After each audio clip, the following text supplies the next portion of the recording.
नमस्कार, आदाब, सत श्री अकाल। स्वागत है आप सभी का आपके अपने YouTube चैनल पर। कैसे हैं आप सब? आशा करती हूँ आप सब बहुत अच्छे होंगे। आज आप सबके लिए एक बहुत ही महत्वपूर्ण वीडियो, जैसे कि आप सभी को पता है कि एचआरएमएस का फॉर्म भरा जा रहा है। एचआरएमएस फॉर्म से ही आपकी ऑनबोर्डिंग होगी। इसी ऑनबोर्डिंग से क्या होगा, जिस घड़ी का आप सब बेसब्री से इंतज़ार कर रहे हैं कि आपकी सैलरी कब आएगी। जब तक आप अच्छे से एचआरएमएस फॉर्म नहीं भरेंगे तब तक सैलरी का प्रोसेस स्टार्ट नहीं होगा। तो बहुत सारे लोगों के एचआरएमएस फॉर्म भरने को दिक्कत आ रही थी कि मैंने कैसे अपना एचआरएमएस फॉर्म फिल किया है, एचआरएमएस फॉर्म कहाँ पे फिल होता है, या कैसे क्या भरना है। सारी चीज़ों को हम आज की वीडियो में डिस्कस कर लेंगे।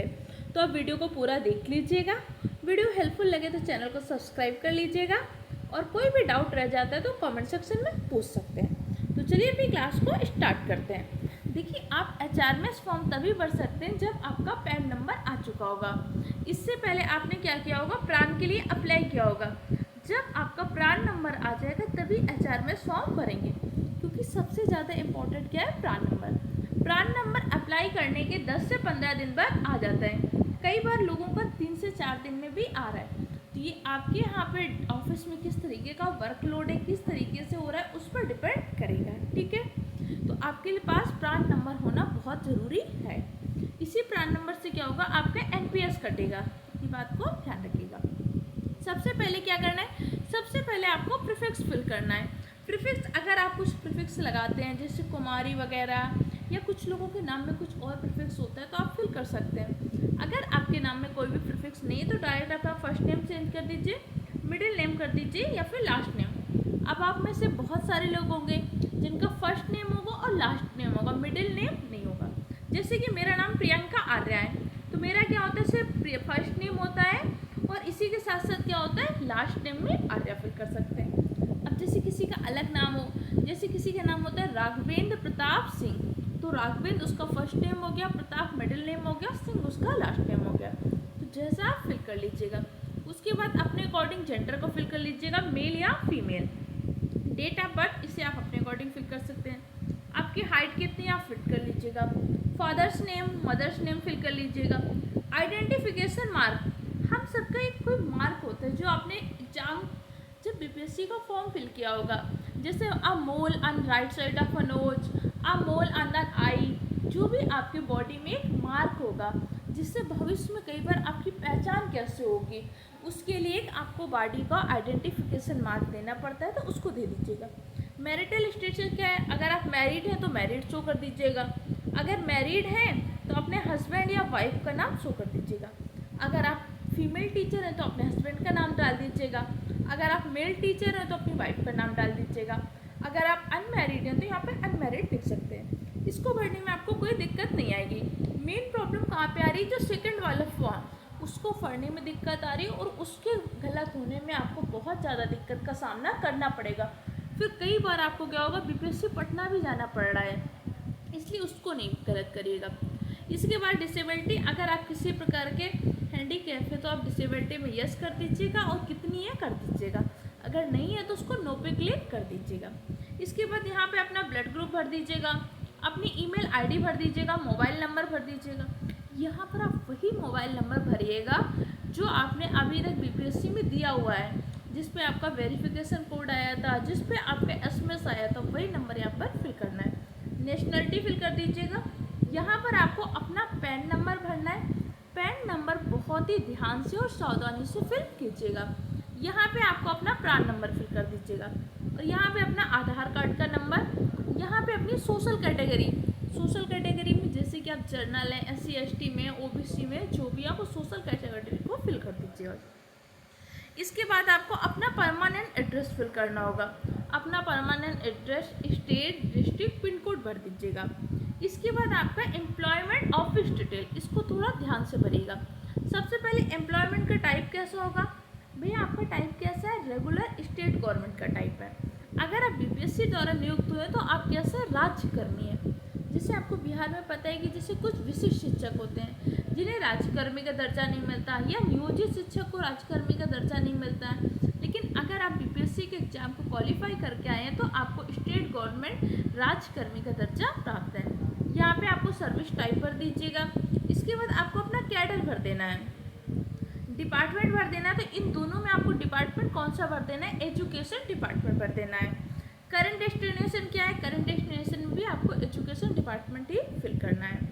इसके बाद ऑफिस आपका क्या है, डीओ ऑफिस डाल दीजिएगा, education department. Source of recruitment क्या है, बीपीएससी पटना आपका सोर्स ऑफ रिक्रूटमेंट है। इसके बाद ऑर्डर एज अथॉरिटी लिख दीजिएगा। अपॉइंटमेंट आर्डर नंबर, जो आपको अपॉइंटमेंट लेटर मिला था उसमें अपॉइंटमेंट आर्डर नंबर है, वहाँ से आप फिल कर दीजिएगा। अपॉइंटमेंट ऑर्डर डेट, जिस दिन आपको विद्यालय पदस्थापना का पत्र मिला था उसको आप क्या कर दीजिएगा, अपॉइंटमेंट ऑर्डर डेट। अब बहुत सारे बच्चे यहाँ पे गलती क्या कर रहे हैं, एक आपको क्या मिला था, औपबंधिक नियुक्ति पत्र मिला था।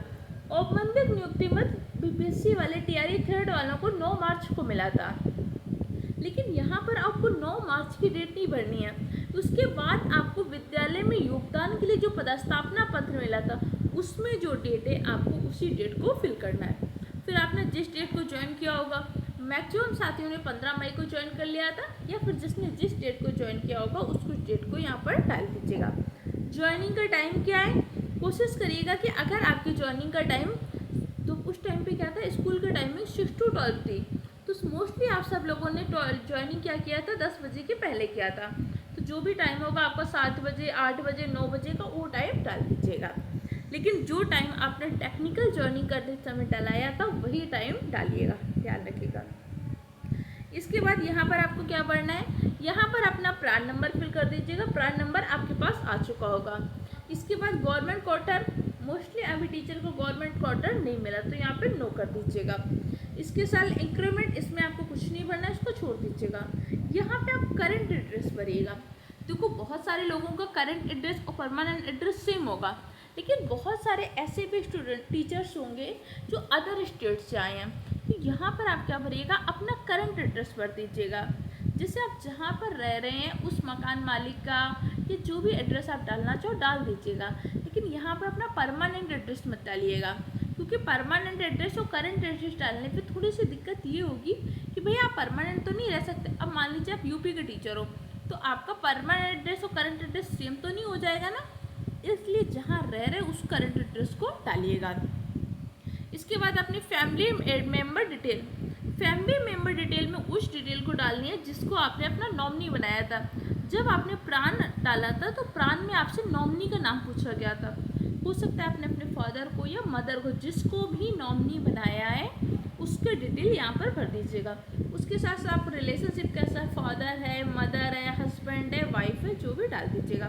उसका नेम डाल दीजिएगा, जेंडर डाल दीजिएगा, उसकी डेट ऑफ बर्थ डाल दीजिएगा, उसका मैरिटल स्टेटस डाल दीजिएगा, क्या वो फिजिकली डिसेबल्ड है, अगर है तो ठीक है, नहीं तो नो कर दीजिएगा।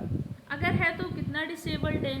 अब इसमें से कुछ हो सकता है कि जिसको आपने नॉमिनी बनाया है, हो सकता है वो जॉब करता हो सकता है कि आपने अपने हस्बैंड को नॉमिनी बनाया है या वाइफ को नॉमिनी बनाना है तो वो जॉब कर रही हो, या मदर या फादर में किसी को बनाया है तो जॉब कर रहा है। अगर वो जॉब कर रहा है तो उसको दिखाना पड़ेगा कि एम्प्लॉयड है।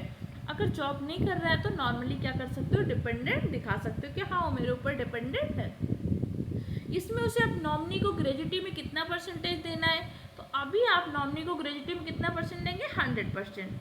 बाद में इसको क्या कर सकते हैं, चेंज कर सकते हैं। बाद में हम क्या करते हैं, अपने नॉमिनी को, जैसे एक को नॉमिनी बनाया है, कल हम 2 को नॉमिनी बना सकते हैं। 2 को नॉमिनी में हम कह सकते हैं कि पहले नॉमिनी को हम 70% देंगे, दूसरे नॉमिनी को 30% देंगे, या हम 3 को नॉमिनी बना सकते हैं। ये चीज़ें आप बाद में प्रोसेस होती रहती हैं ऑफिस में, तब आप कर लीजिएगा। अभी आप कितना कर दीजिए, अभी आप 100% कर दीजिएगा, ठीक है। कोई डाउट हो तो कमेंट सेक्शन द्वारा भी पूछ सकते हैं। इसके बाद अपनी बैंक डिटेल, इस कॉलम को बहुत डिटेल से और बहुत अच्छे तरीके से भरना। अगर इसमें थोड़ी सी भी कोई गलती हो गई IFSC कोड में या एक डिजिट में, तो आपको चक्कर लगाने पड़ेंगे ऑफिस के। सही देखिए आराम से हो जाएगा, कुछ गलती होने पर भी कोई दिक्कत नहीं है, लेकिन बार बार ऑफिस के चक्कर लगाना, स्कूल में आपको पता है इतनी छुट्टियाँ तो मिल नहीं रही हैं, इसलिए इस कॉलम को बहुत ध्यान से भरिएगा। यहाँ पर अपना बैंक नेम भरिएगा, अपनी ब्रांच का नाम भरिएगा, IFSC कोड और बैंक अकाउंट नंबर बहुत ध्यान से डिटेल से भर दीजिएगा। इसके बाद पे इंक्रीमेंट, पे कमीशन, ये सब आपको कुछ नहीं भरना, ये सब ऑफिस में भरा जाएगा। जब आप अपने HRMS फॉर्म को जमा करने जाएंगे, अब HRMS फॉर्म जमा कहाँ होगा, हर ब्लॉक का एक अपना DDE होता है, उस डीडी के पास आपका एचआरएमएस फॉर्म जमा होगा। एचआरएमएस फॉर्म जमा करने जाएंगे तो आपको साथ में अपनी एब्सेंटी लेकर जानी है। जैसे कि आपने मई में ज्वाइन कर लिया, अगर मान लीजिए जैसे मैंने 15 मई को ज्वाइन कर लिया था, तो 15 मई से 31 मई तक के लिए मेरे 17 वर्किंग डेज हो रहे हैं। तो मई में मेरे कुल कितने वर्किंग डेज हुए? 17 डेज। मई की अलग आपको एब्सेंटी लेनी है। इसके बाद जून में तो क्या रहा है, आपने स्कूल ज्वाइन कर लिया होगा 23 जून को।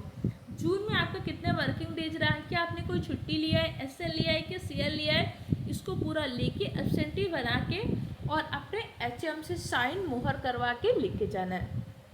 अब उस एब्सेंटी रिपोर्ट की आप क्या करिएगा, फोटोकॉपी कर लीजिएगा, क्योंकि जब आप एचआरएमएस फॉर्म जमा करेंगे तो आपको रिसीविंग चाहिए कि नहीं चाहिए, तो उसी एब्सेंटी में क्या होगा, वो रिसीविंग देंगे, उसको अपने पास रख लीजिएगा। इस तरीके से अपने एचआरएमएस फॉर्म को फिल कर लीजिए और बहुत जल्दी से अपने एचआरएमएस फॉर्म को डीडी ऑफिस में जमा कर दीजिए और बहुत जल्द आप सबको आपकी सैलरी देखने को मिलेगी। और कोई भी डाउट हो किसी चीज़ में प्राण के लिए, या किसी का प्राण गलत हो गया है तो ग्रेविनेंस फॉर्म कैसे भरें, कोई डाउट हो तो कमेंट सेक्शन द्वारा पूछ सकते हैं। जल्दी मिलते हैं अगले क्लास में।